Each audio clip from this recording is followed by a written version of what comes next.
Oh, very competitive. I have to be the strongest no matter what. Like, I see people that are probably 3 weight classes above me doing more weight than me, and it makes me want to do the same weight or more they're doing. Like, I don't care if they're a 105 or a 120.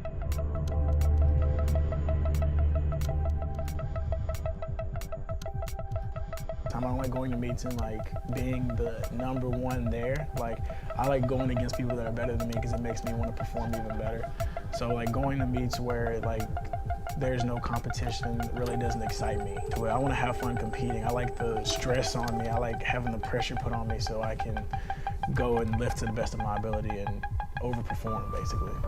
We talk about potential. We talk about how great somebody can be. Austin Perkins has the potential to be one of the greatest to ever do it. Austin Perkins trying to solidify himself.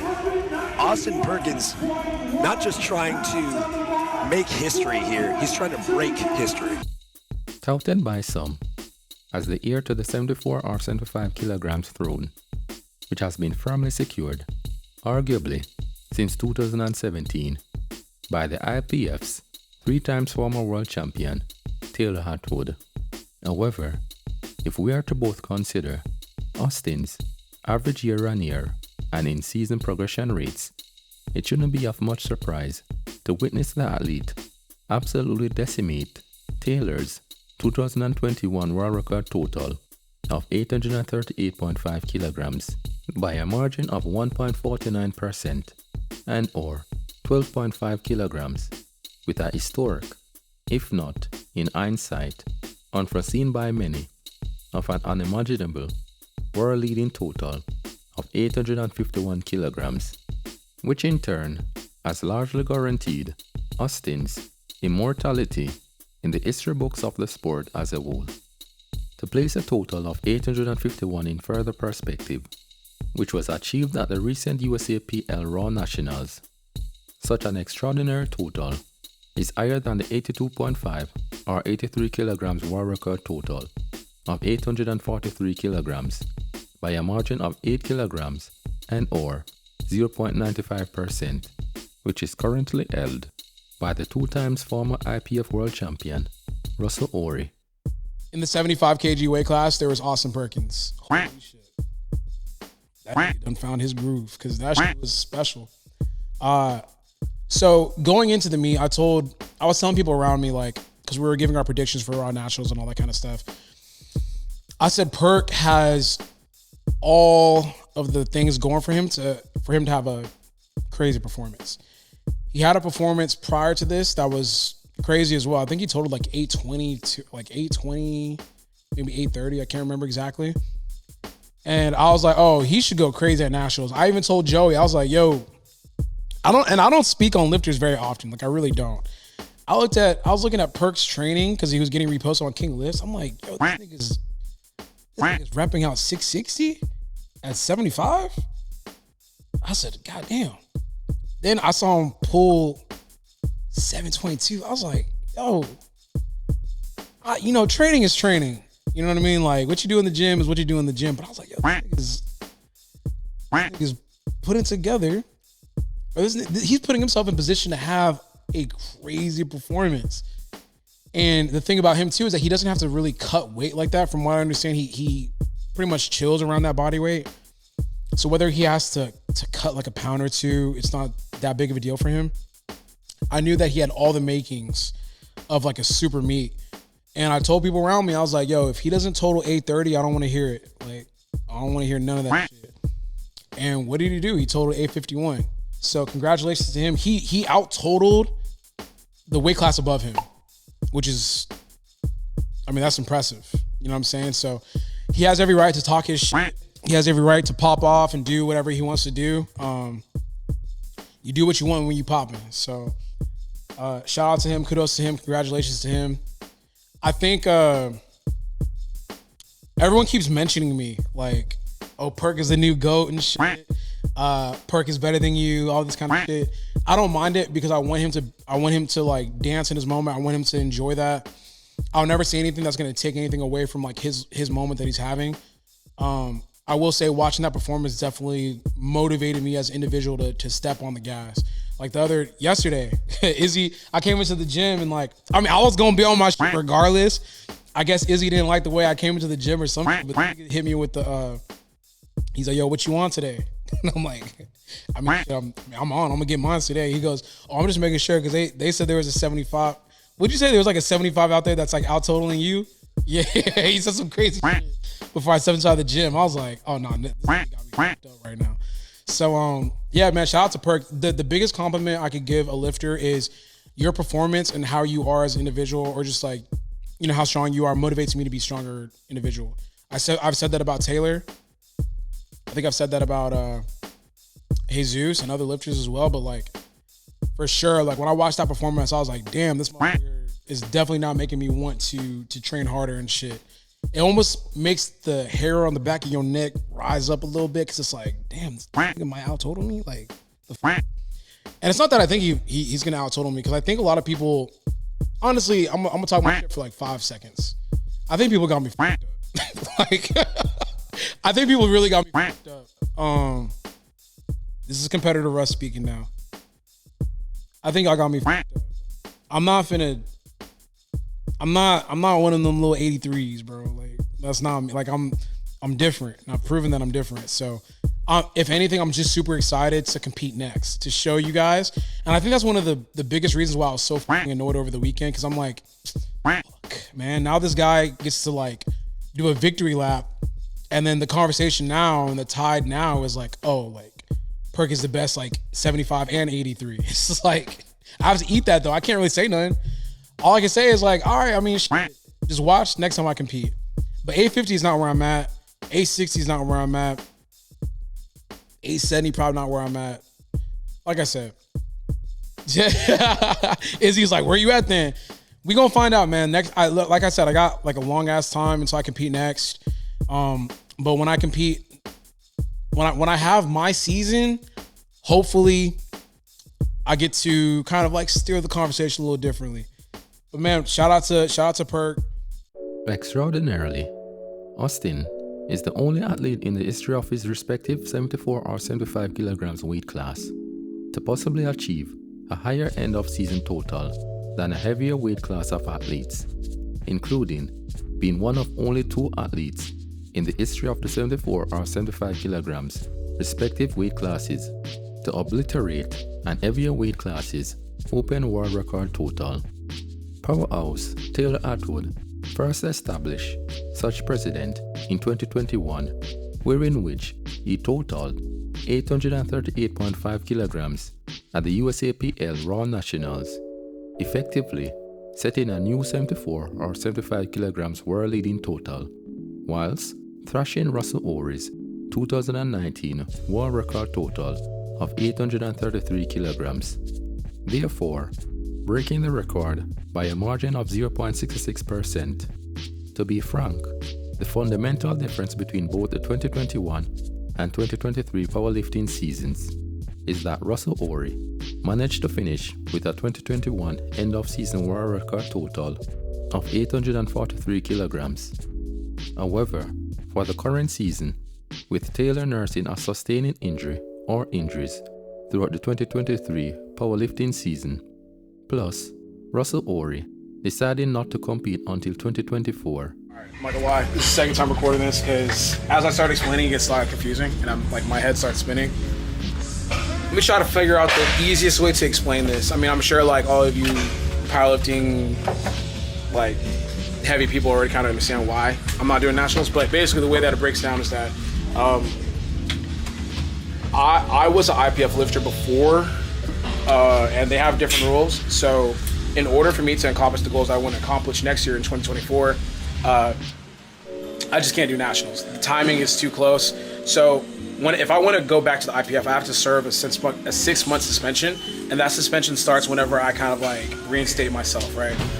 So if I were to compete in nationals this year, right, I have to compete, obviously, then I finish up nationals and then issue a reinstatement back into the IPF, and then I would then start serving my 6-month suspension, meaning I can't do anything IPF. I can't do anything in the IPF until that suspension is lifted.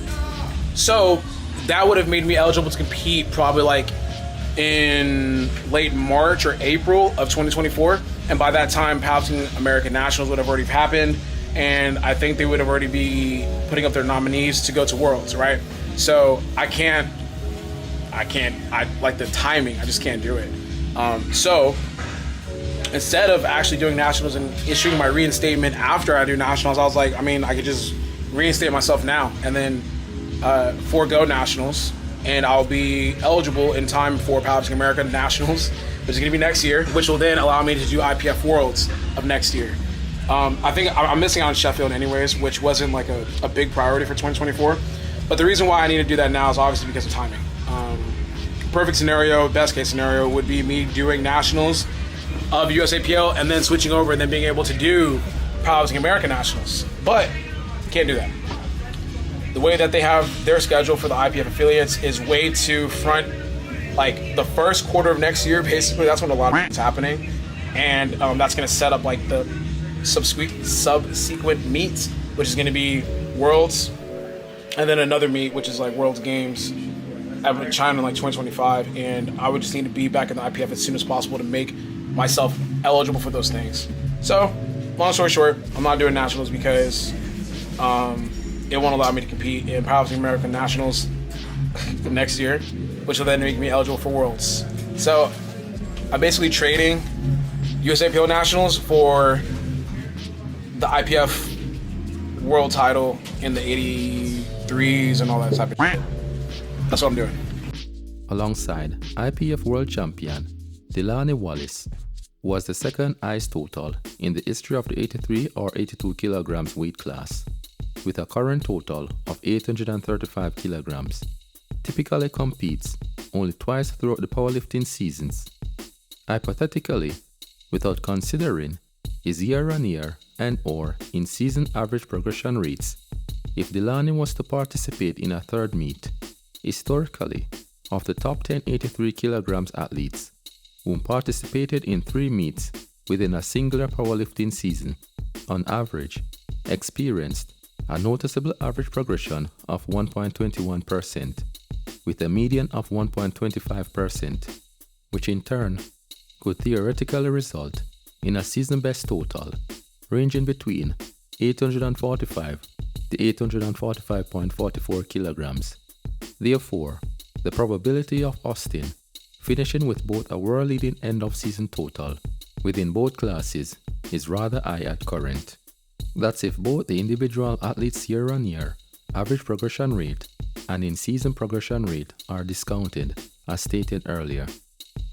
Nonetheless, if Delaney's year-on-year average progression rate was purely taken into account, which stands at 2.29% alongside a median of 4.05%, such could theoretically present a total between 854 to 868.82 kilograms.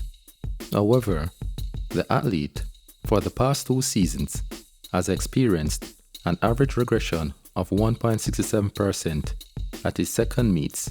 For example, at the recent IPF World Classic Championships, even though Delaney successfully defended his world title, his championship total of 815 kilograms equates to a sizable regression of 2.4%, the second highest rate of regression in the athlete's sporting history. Also, once again, at the 2022 IPF World Classic Championships, Delaney experienced a regression of 0.93%. Therefore, to contextualize Austin's unrelenting stranglehold on both the 74 or 75 and 82.5 or 83 kilograms weight classes even further, at current, Austin's lead advantage, for example, stands at 9.38% and or 71 kilograms above the second global standing Kalle Johansson and third standing Timothy Monagatti, whom both currently has a similar season best totals of 778 kilograms.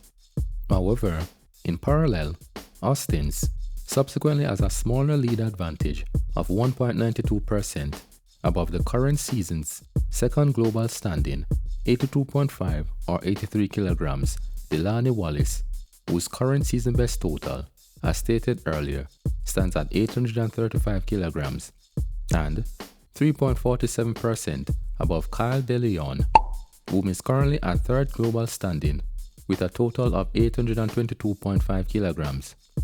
Nonetheless, such is comparatively sizable enough to possibly sustain Austin's global standing.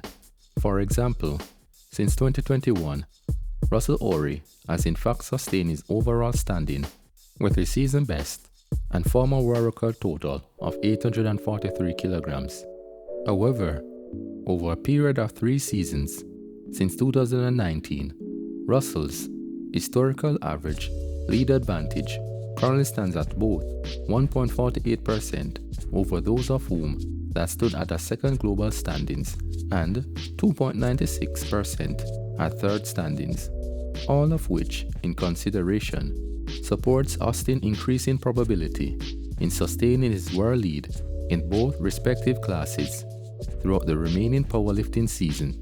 Austin, as stated in an earlier video on the channel, experienced an early 1-year progression rate of 4.43% with a season opening total of 825 kilograms.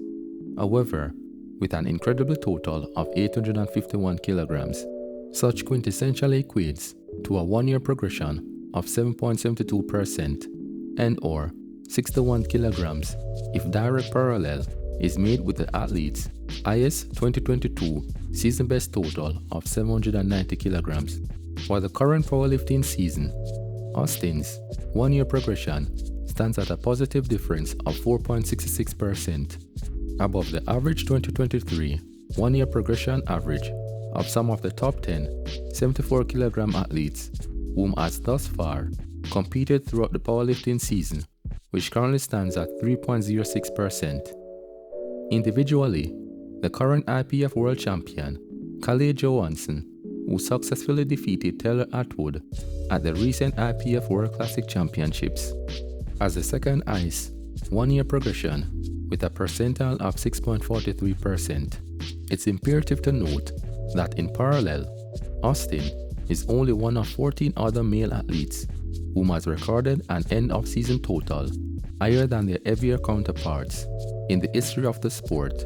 Amazingly, the most prolific being 53 kilograms, Andrei Stanashik, who has historically recorded a higher end-of-season total 10 times. Anyway, kindly leave your comments below and share your thoughts. Blessed love, everyone.